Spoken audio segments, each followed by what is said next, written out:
This is CGTN, China Global Television Network.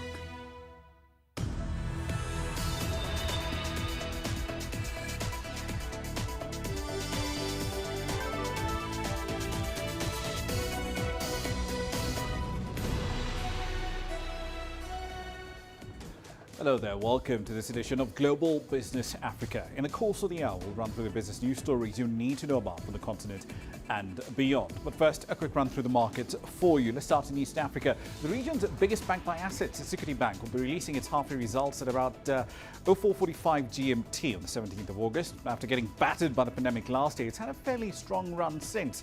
Equity share price has gone up by nearly 40% so far in the year. Quarter-on-quarter net earnings in the first quarter of the year more than doubled compared to Q4 20 at around $79 million.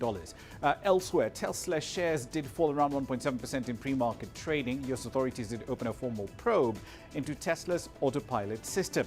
NHTSA says it's identified 31 incidents in the last 42 months linked to that autonomous driving system on the Model 3, X, Y, and S. Here's what's coming up tonight.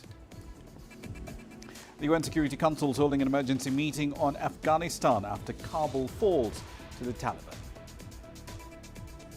We'll take a look at how Zambia's new administration can revive the country's struggling economy.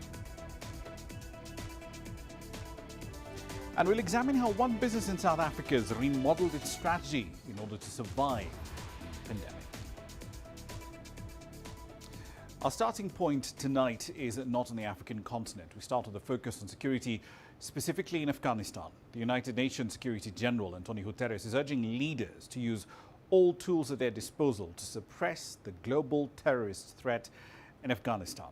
He's also calling on leaders around the world to guarantee that basic human rights will be respected.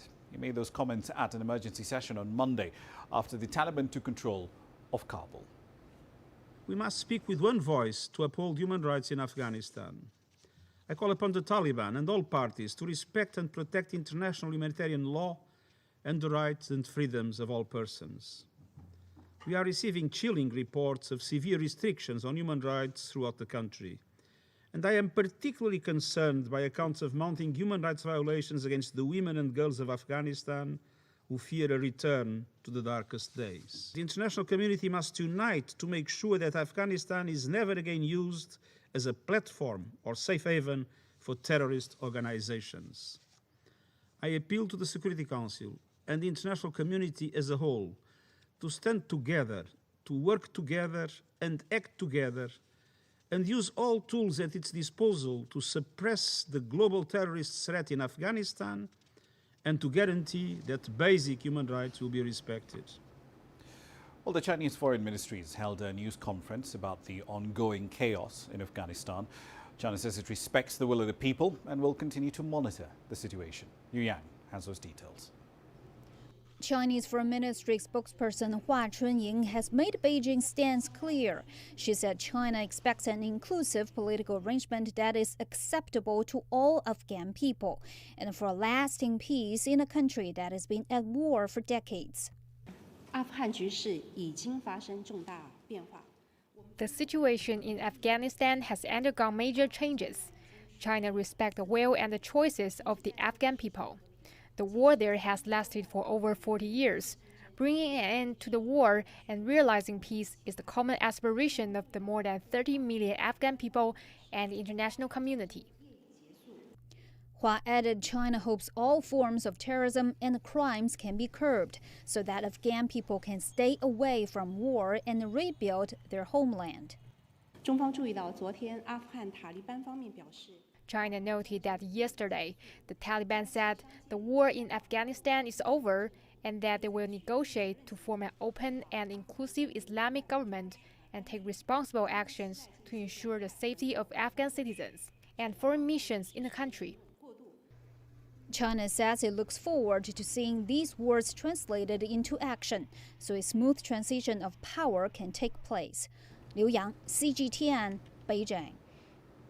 Let's now take a look at the financial costs of this two-decade-long war in Afghanistan, which has been a huge drain on public finances in the United States. Now, according to estimates by Brown University's costs of war project. As of April, the U.S. congressional appropriations and spending for the war in Afghanistan totaled over $2.26 trillion US dollars, and nearly half of it is just a budget for overseas contingency operations from the U.S. Department of Defense.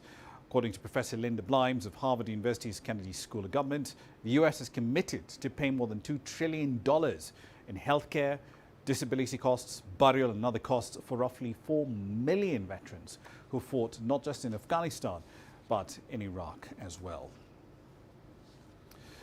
All right, then, so let's explore the transition that's happening in Afghanistan with Omar Samad. He used to be Afghanistan's ambassador to Canada as well as France. He joins us now live on the program from Washington, D.C. Thank you for your time this evening, sir. So now that the Taliban have effectively consolidated their physical control over the country, where does this leave the talks that have been going on in Doha?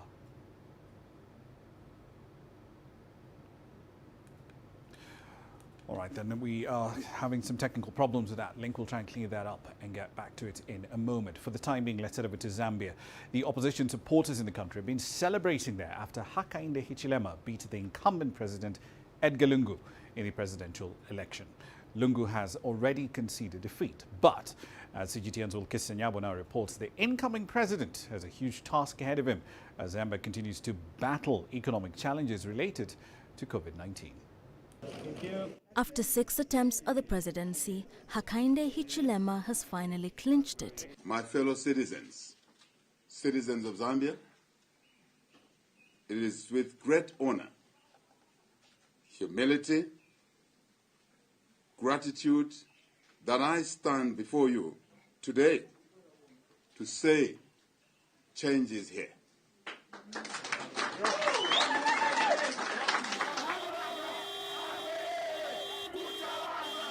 And the celebrations among his supporters capture his moment of victory and expectations.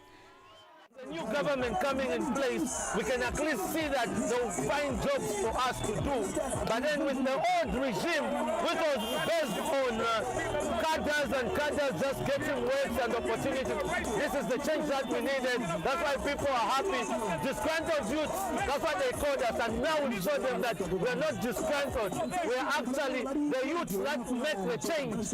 We control our democracy. We've showed them. Hichilema, who is an accountant by profession, beat incumbent Edgar Lungu by garnering over 2.8 million votes. Lungu managed to get just over 1.8 million ballots. Election monitors say Zambians have done it again by exercising their democratic rights peacefully. This is a very momentous occasion for Zambia. We have had a number of elections in this country and a number of peaceful transitions. So this is yet another milestone for Zambia in that we have been able to hold successful elections, and we are obviously going to see a very peaceful transition. So that's a very big plus for us as a country, and we all deserve to celebrate this. Outgoing President Edgar Lungu, in a live broadcast on state radio and TV, conceded defeat, promising a peaceful transfer of power. He had earlier indicated his displeasure with the outcome. He said the polls were marred by violence and that his party officials were chased away from polling centers. As celebrations die down and Hichilema gets down to work, a huge task lies ahead of him. Zambia is grappling with high unemployment among young people. The COVID-19 pandemic has also dealt a blow to livelihoods. These, together with falling copper prices on the international market, have made the going tough for the Southern African nation. These are some of the issues that may have contributed to the outcome of this election, and Hichilema must now take them head on. Wilkis Anyabwa, CGTN. Right, then let's get back to a lead story.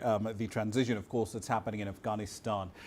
Some fairly stunning developments there in the last 48 hours and more. Let's explore that transition that's happening in Afghanistan with Omar Samad. He used to be Afghanistan's ambassador to Canada as well as France, who joins us now live on the program from Washington, D.C. Thank you very much for your time this evening. Now that the Taliban have effectively consolidated control over the country, where does this leave the talks that were going on in Doha? I think those talks are now dead, meaning that there's no more need to hold those talks because the Taliban now have control of Kabul and they can move and shift their negotiating team from Doha to Kabul, unless, of course, the United Nations, for example, steps in and wants to have the process still alive for whatever reason. But otherwise, I think that the talks in Doha are finished. Whatever discussions have to take place between and amongst Afghans will have to take place in Kabul from now on. But is this government going to be recognized as a legitimate authority for Afghanistan by Russia, the United States, China, other parts around the world? Every country is going to make up its mind based on its own criteria and its own views and interests.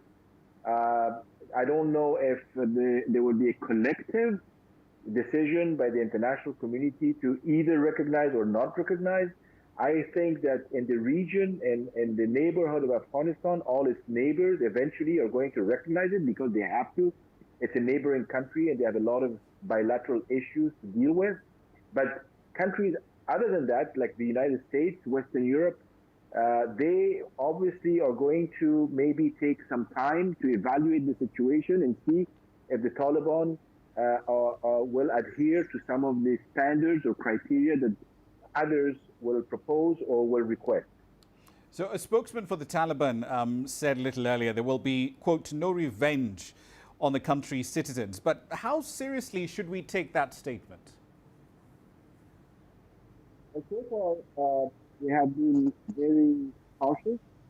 We have announced a total amnesty. When you announce officially a total amnesty, that means that you are not going to resort to extrajudicial activity or targeting certain individuals or groups in the country. Now, there may be other groups, spoilers, who may act as Taliban, for example, and they may go around doing things and then blame the Taliban for it, because these kinds of things happen in a war situation. But overall, I think that the Taliban will have to adhere to what they have announced themselves. Okay, one last question for you, and I'm glad you brought out the question of what the neighbors will do.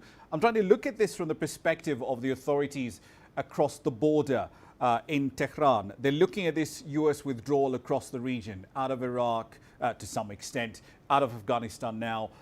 How do they see things from their perspective? Is this an opportunity to extend their influence in the region, or are they looking at this as a potential crisis on their eastern border? Well, Iran is facing two major challenges, amongst others. One is an economic downturn and dire situation. The other has to do with the sanctions that have been applied on Iran, and also the state of the JCPOA negotiations.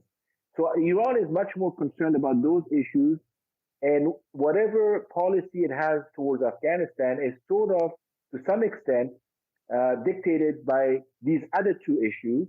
But of course, security and stability in Afghanistan, in its neighborhood, is very important to Iran, because Iran could be, a conduit, or could be the recipient of thousands and tens of thousands of Afghan refugees if the situation in Afghanistan unfolds and becomes critical.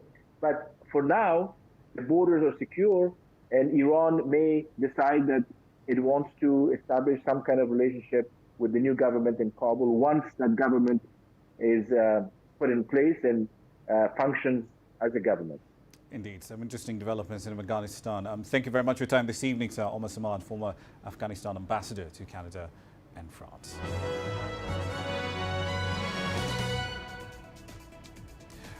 All right then, so let's run through some company headlines now. Stanbic Holdings has become the first bank in Kenya to reinstate interim dividends. This comes after the company reported a 37% rise in its net earnings for the half year ending in June to about $32 million. It also declared a total payout of some $6.2 million to be paid out on the 27th of September to shareholders, expected to be on the register as of the 6th of September. Absa Group has reported an increase in headline earnings to an estimated $446 million, surpassing pre-pandemic levels. The company's new business production, retail and business banking also grew headline earnings over $284 million, a slight improvement in pre-provision profit growth and a massive decline in credit impairments, so earnings jumped by over 360%.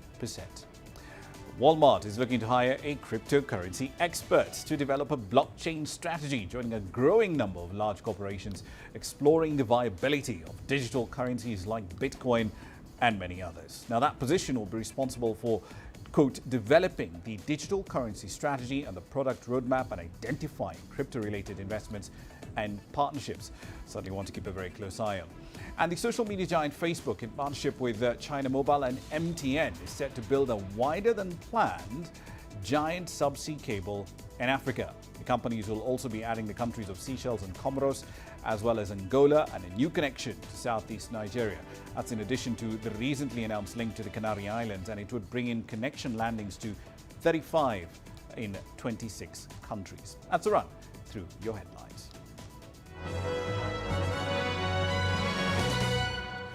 You're watching Global Business Africa. Time for a short break. Here's what's coming up.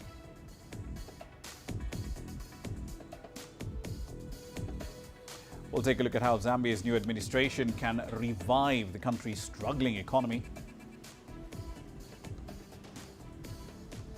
And Zimbabwe is tapping into clean energy in order to shore up its supply. The world economy as we know it is about to change. Global business reports highlight emerging markets, developing countries, and dynamic sectors worldwide. We feature top analysts and newsmakers to provide perspectives on every facet of business. From an on-the-ground perspective, we provide you with balanced and objective assessments. Fast, sharp, and insightful. Global Business, only on CGTN. Every story starts out like this. Okay. We'll head up now. But beyond the rush of the numbers, there's always a more fundamental question. What happened? Who has been affected? When market-moving decisions are made, who's responsible? And why? Let's get some reaction on ground. Joining us in Johannesburg is Sumitra Nairobi. Hello, Nairobi. This is how whole stories begin. See how they end. Only on Global Business.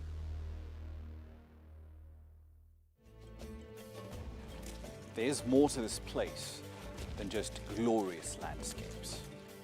There's more to it than just, say, Table Mountain or glorious, endless salt flats. There's more to it than countries that are home to some of the deepest mines in the world. There is so much more to this place, even if it is home to some of the finest diamonds on the planet. It is the sheer diversity of the people who call Southern Africa home, and the relentless drive to make it a better place that make it so special. And we know that because this too is home.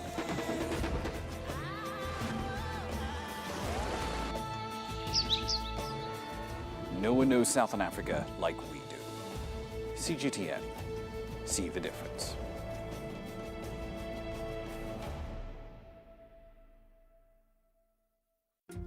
Africa is the nexus of enterprise, and Global Business will tell you why it matters. From the mega investment projects to multi-billion-dollar mergers and acquisitions. Africa today collects, just in terms of revenues from taxes alone, $545 billion a year. If you take 10% of that and you devote it to the energy sector, problem solved.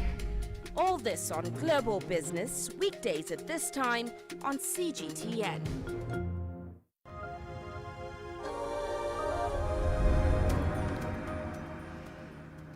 Welcome back to the program. The Southern Africa Tourism Services Association is calling on the United Kingdom's government to remove the country from its coronavirus travel red list.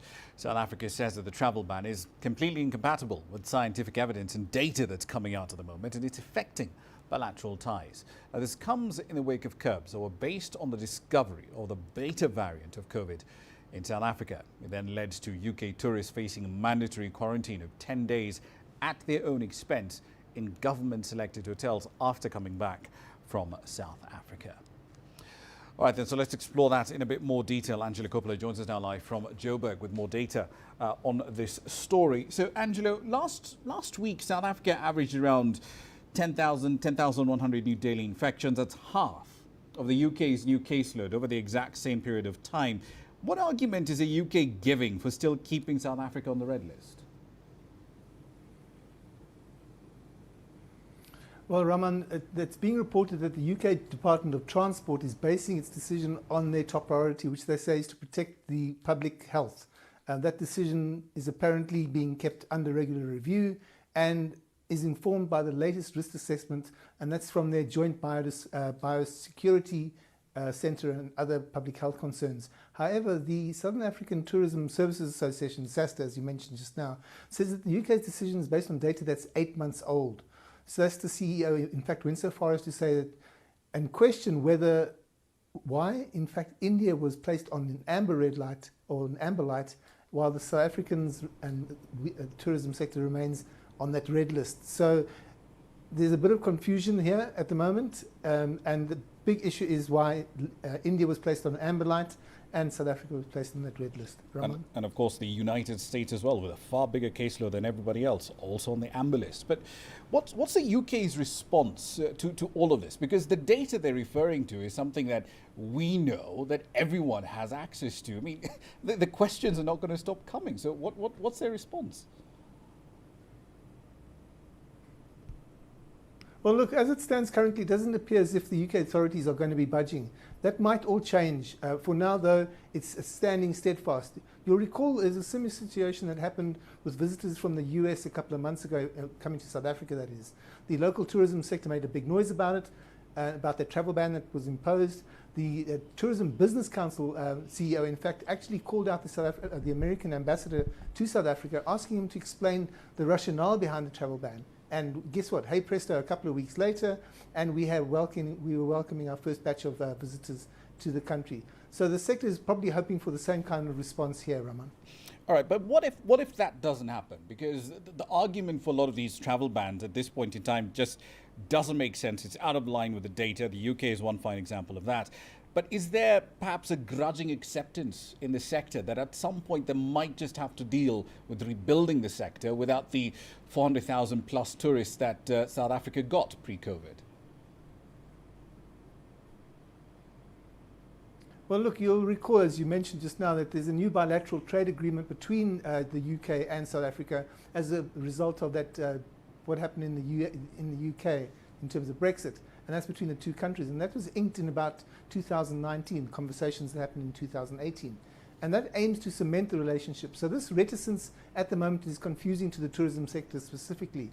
The local tourism sector wants UK visitors and tourists, and hence they had this webinar that they were talking about last week. They're lobbying, and there's a petition also. And it's probably a lot simpler to lobby than to look for new markets because the infrastructure is in place, the relationship's already there, and it simply is going to be reactivated once the UK authorities are actually persuaded with new data and a petition, which apparently has some 20,000 odd signatures on it already. So it's going to be a case of lobbying and waiting for the UK authorities to use it, look at the new data, and actually act on it, Ramah.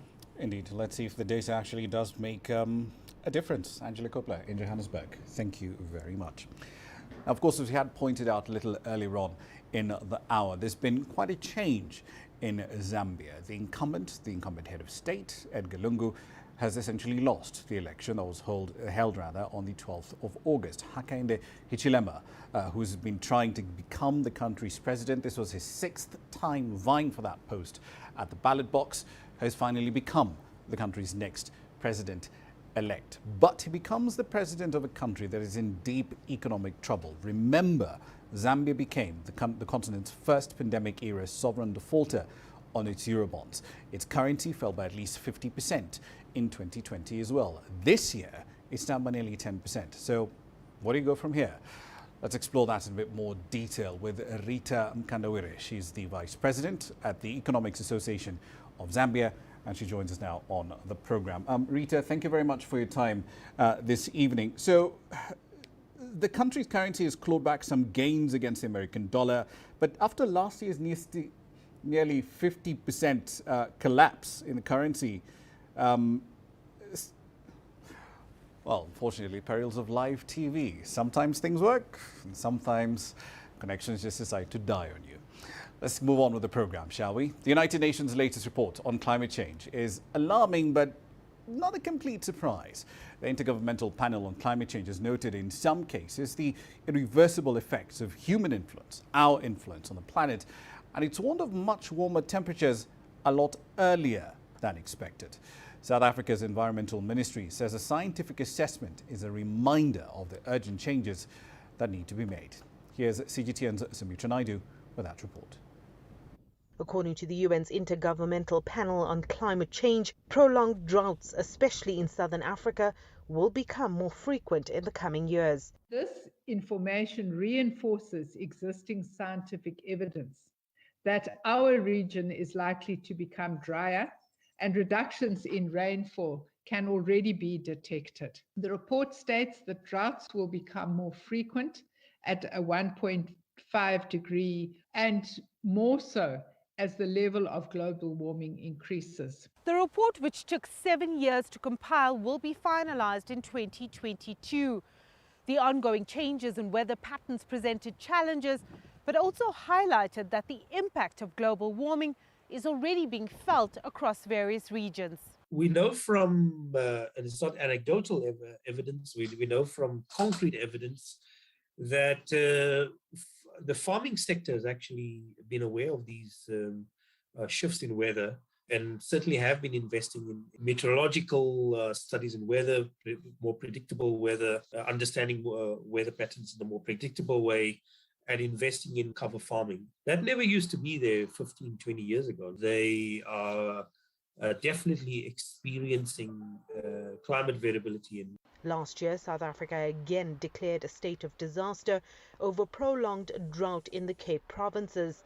The country's rainfall averages at just 814 millimeters, less than half the global average. In Southern Africa, we have had long experience and many years of experience of droughts, which the report argues will increase in some parts of the world. And there's also stronger chances of cyclones, hurricanes, and so on. But in Southern Africa, we've seen episodes of that around Mozambique. Financing green projects to help limit carbon emissions remains one of the biggest challenges facing African countries. South Africa in particular has to move away from fossil fuels, but is dependent on Eskom, which uses coal to supply over 90% of electricity in the country.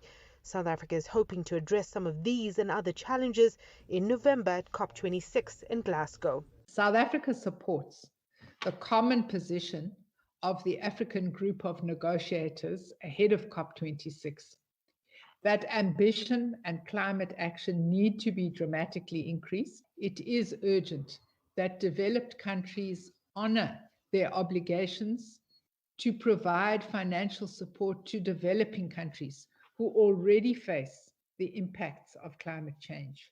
South Africa is pushing ahead with its climate plans.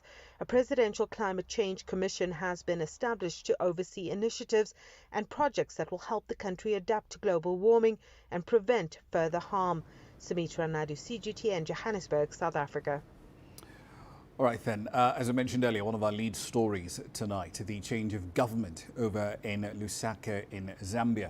After his 6th try at the ballot box, Hakainde Hichilema finally getting into office, essentially being selected as president-elect, winning by a margin of nearly 1 million votes against the incumbent head of state, Edgar Lungu. But let's explore developments over there and the economic challenges ahead with Rita Mkandawire. She's the vice president at the Economics Association of Zambia. She joins us now live from Lusaka. Thank you for your time this evening. So, the country's currency, the kwacha, has clawed back some gains against the American dollar today. But after last year's near 50% collapse, stabilizing the kwacha is absolutely critical. What are the options available to Mr. Hichilema to do this? Thank you so much. First of all, I'd like to mention that the collapse was not 50%, but 75%. It was that major. Also, I would like to emphasize that currently, I think just within less than 24 hours, we've already seen an appreciation in the currency. And this is bound to continue because what we have seen is that our investor confidence has been stimulated. By that, I mean that foreign investors are now buying kwacha bonds, meaning there's going to be an increase in the inflow of foreign currency, and that's going to also assist the central bank cushion or kind of stabilize the kwacha. It's just going to help them cushion against the risk. Also, another thing that we've seen is that there's been an increase in the metal prices, meaning that the authorities are going to receive an increase of mineral royalty taxes, which are paid in dollars. So this is really good. If you see the manifesto in the current government, the newly elected government, one of the things that they intend to they mention and emphasize that they're going to curb corruption. They're going to ensure that everything administratively is done in a manner that improves the economy. So you find that a lot of investors have faith. And also another aspect you're going to see is that right now there's just so much confidence going on from the international market because of change of government. But some of these factors are pretty transient. I mean, like copper and cobalt prices are looking decent now, to be fair, but they certainly weren't that at that point, say 3 years ago, 4 years ago. Back then, it was a very different story. So if it comes down to the question of dealing with this $3 billion worth of Eurobonds that the country has defaulted on, what's the game plan for essentially making sure that those arrears are cleared?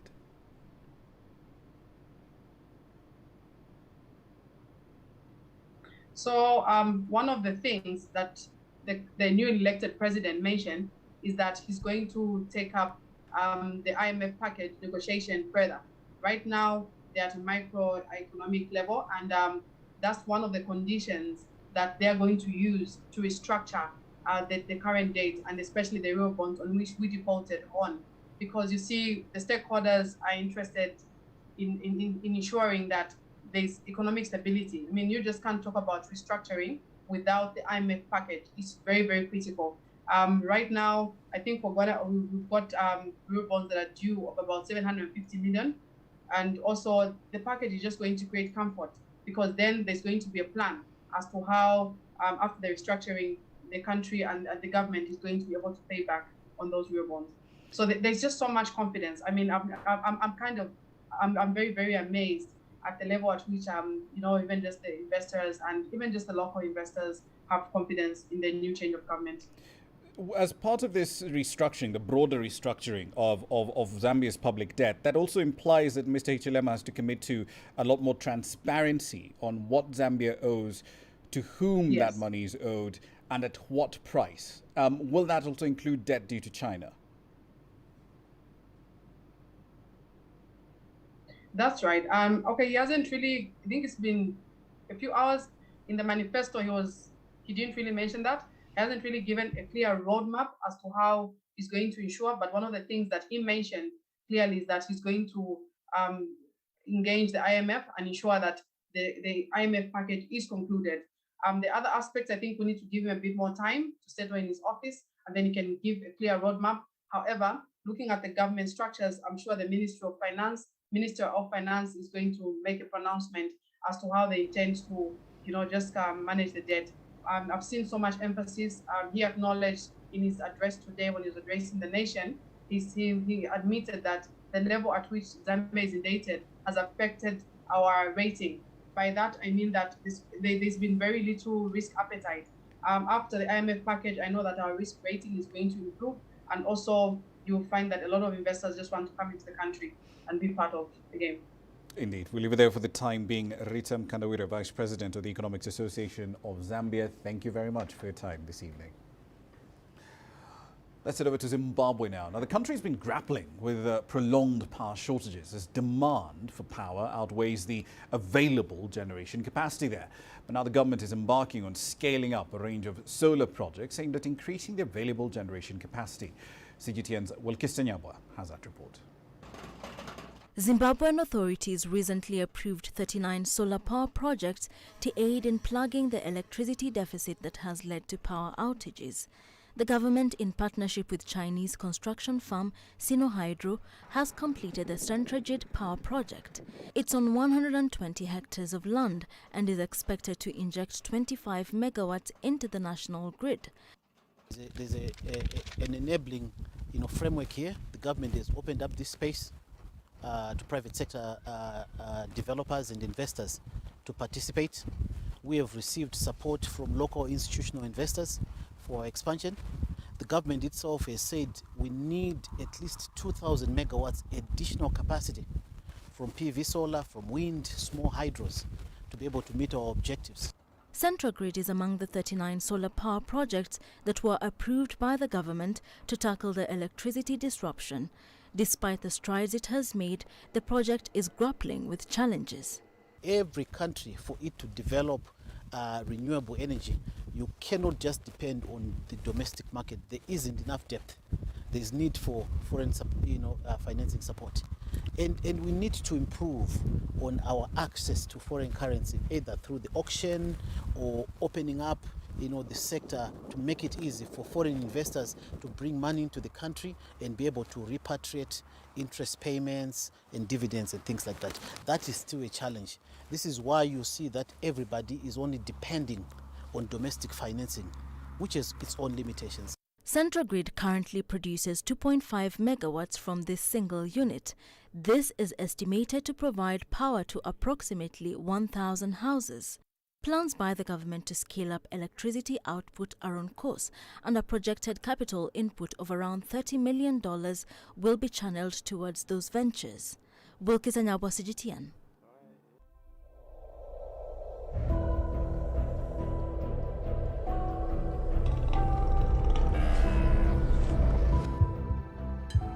This has taken me completely out of my depth, but at the same time it's exciting. It's new, it's different, it's a challenge. It's really exciting.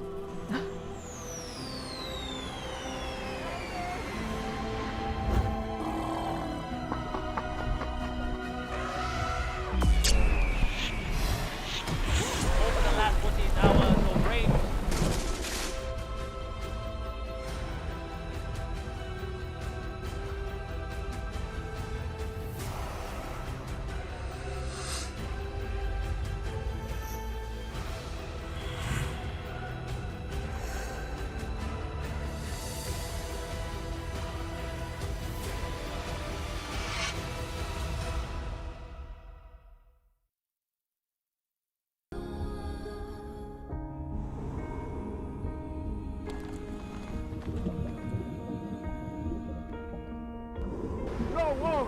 No one again began holding guns. Machine guns from police forces towards the protesters.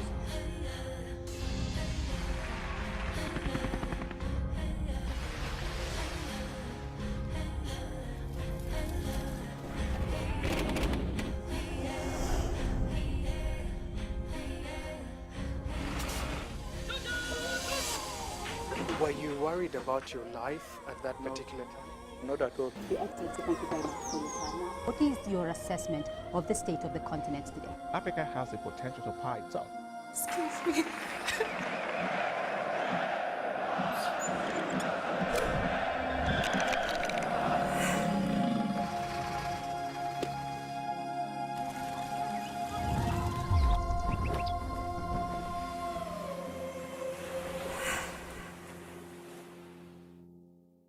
Business in Africa is at the crossroads. We celebrate those who are adopting and thriving despite the challenges, from grassroots to big businesses. Global Business takes you along for the ride as we track the making of a giant. Only on CGTN. I try to not let it affect me, but there are days when it does. I'm a human being, and to see patients in a hospital bed and their family members are not there, there's no one there to hold their hand, that human touch, I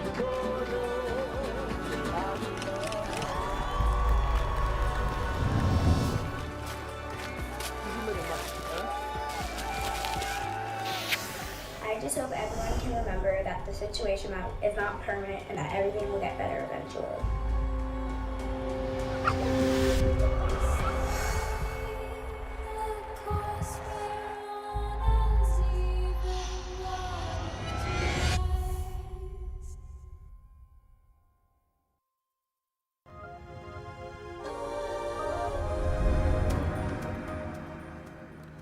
Welcome back to the program. Now, despite the COVID-19 pandemic and severe floods, Chinese officials say economic growth for July has actually met expectations. CGTN's Kui Huao has the details.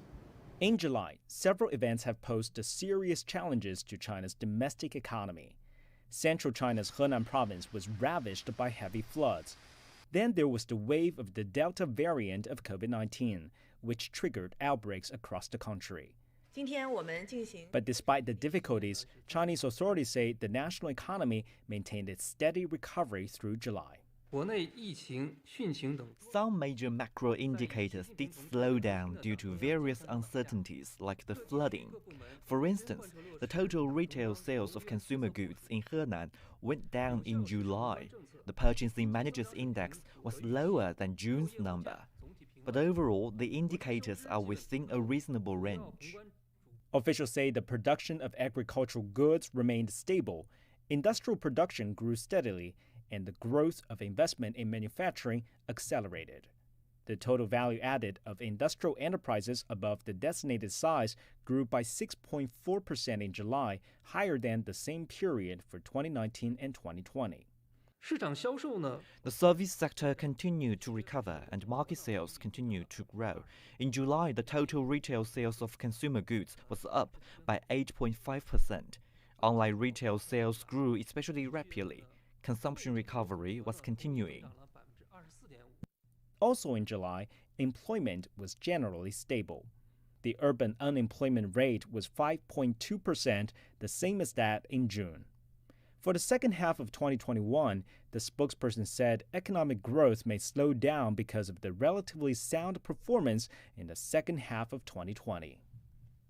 Going forward, authorities say the country's economic recovery still faces an increasingly complex external environment and the pandemic. To ensure stability, the spokesperson said deepening supply-side reforms and advancing high-quality growth is crucial. And the epidemic prevention and control measures should be strictly implemented to facilitate economic growth. Su Huiao, CGTN, Beijing. Now, the gig economy is based on flexible, temporary or freelance jobs and often involves connecting with clients and customers through online platforms.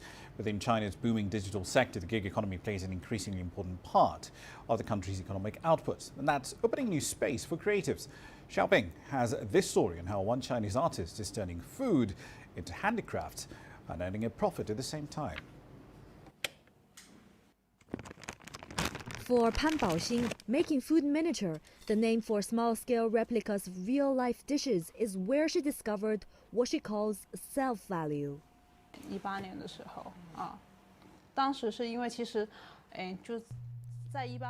I started to pick up food miniature in 2019 and I fell in love with it immediately. But I didn't have much time for it because I had a job. In early 2020, we stayed at home because of the beginning of the outbreak of COVID-19, so I got the chance to think the matter over and over. Finally, I decided to make a change. She made the decision to quit her job and start a photography studio with her friends, which allows her both a stable income and the free time to make food miniature. And after 2 years of continuous practice, her skills have come a long way. From fluffy cakes and creamy donuts to plump Chinese dumplings, Pan can replicate all kinds of dishes with the same shape and appearance, only much smaller in size. When she posted some of her best works on her social media page, she immediately received lots of likes and comments, not to mention orders from customers. Now I get orders every month, but so far the income may sound stable. There are times when only a few orders come in, but there are also times when I can earn even more than my salary at my previous company.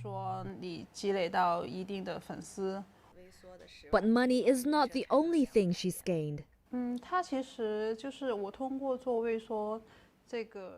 At the beginning, I thought the work was all about myself, my observations, my skills, but as more customers make orders, they also give me some advice. Some of them are really inspiring and have helped me perfect the work.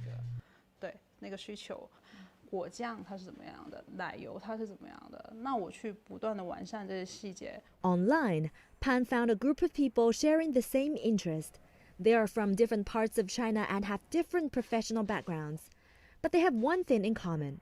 Making clay food miniature is a big part of their lives. So far, Pan says the number of people making food miniature in China is still small. But as more orders come in, she feels there is hope that the art can become better known to more and more people. Cao Bing, CGTN, Guangzhou in Guangdong Province. Now, the COVID-19 pandemic has had a detrimental impact on the tourism space in Hungary. Over 35% of businesses in that sector have wound up operations. But domestic tourism is improving steadily in the last few months as more and more holidaymakers are opting to essentially take a holiday at home. Penelope Lish reports from Lake Balaton.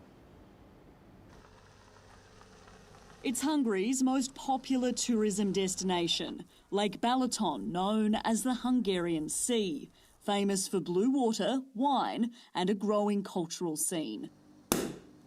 Hamela Winery has been running for 13 years. The last 12 months have been a struggle because of restrictions and fewer hospitality orders. But that's changing. Tourism in Budapest was hit hard. I have businesses there as well. It's still very difficult to survive there. However, countryside tourism, inland tourism thrives, thank God. Balaton's accommodation was fully booked months before the summer tourism window began, with Hungary lifting restrictions earlier than other countries based on the number of first-dose vaccines. Festivals like the annual Jazz Picnic attract close to 20,000 people over a weekend. The numbers are now back on track after last year's event was cancelled. People for years, they reserve already the accommodation. So in the village for sure, but also in the area, you cannot find during our festival any accommodation. The trend to holiday at home is being reflected across the country. Tourism experts say 80% of Hungarian holidaymakers have opted to stay in the country because of the pandemic, with younger age groups the most likely to head overseas. I think there will definitely be more people. A lot of people won't travel abroad now. A lot of people are afraid of traveling abroad because of administration and new virus variants. While Hungarians are nervous to go overseas, so too are foreign tourists, with visitors to the country dropping dramatically.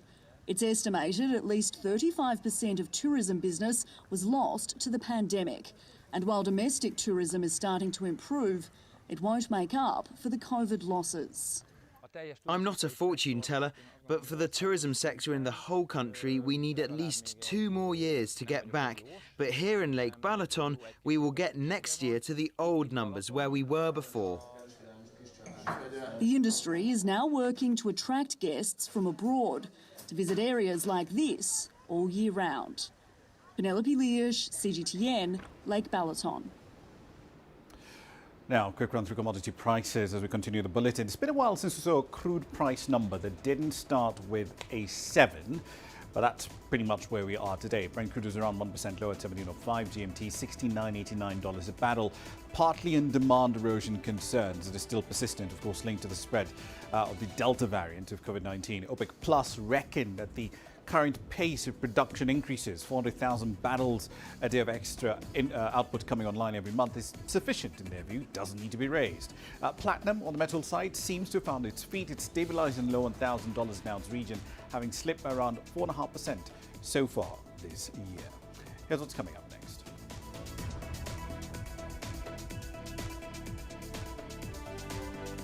We'll take a look at how South African business has retooled its strategy from the ground up to survive the pandemic.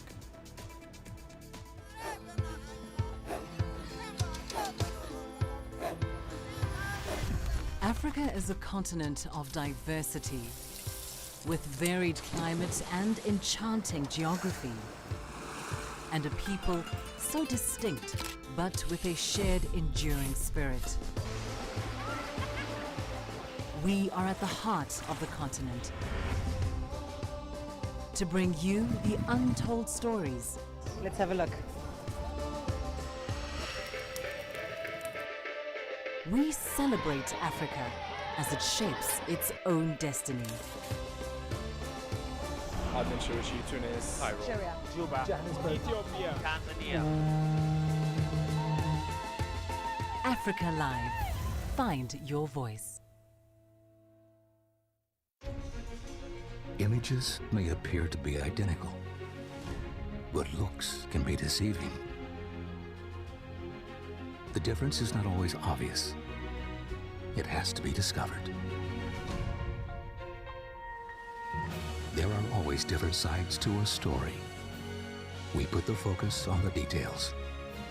To see more, to understand better. CGTN. See the difference. The greatest journeys, the greatest sights, the greatest adventures. Here in Kanater, this weir allows the locals to walk on water. We're far more than just TV news. We're your passport to the wonders of Africa.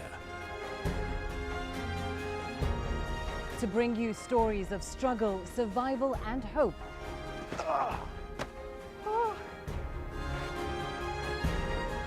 So let's explore.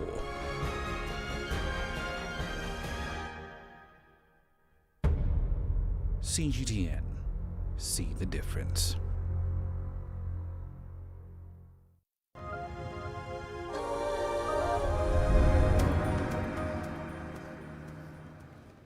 Welcome back to the program. Now, South Africa's prolonged pandemic lockdown has forced many entrepreneurs to reinvent their businesses entirely in order to survive.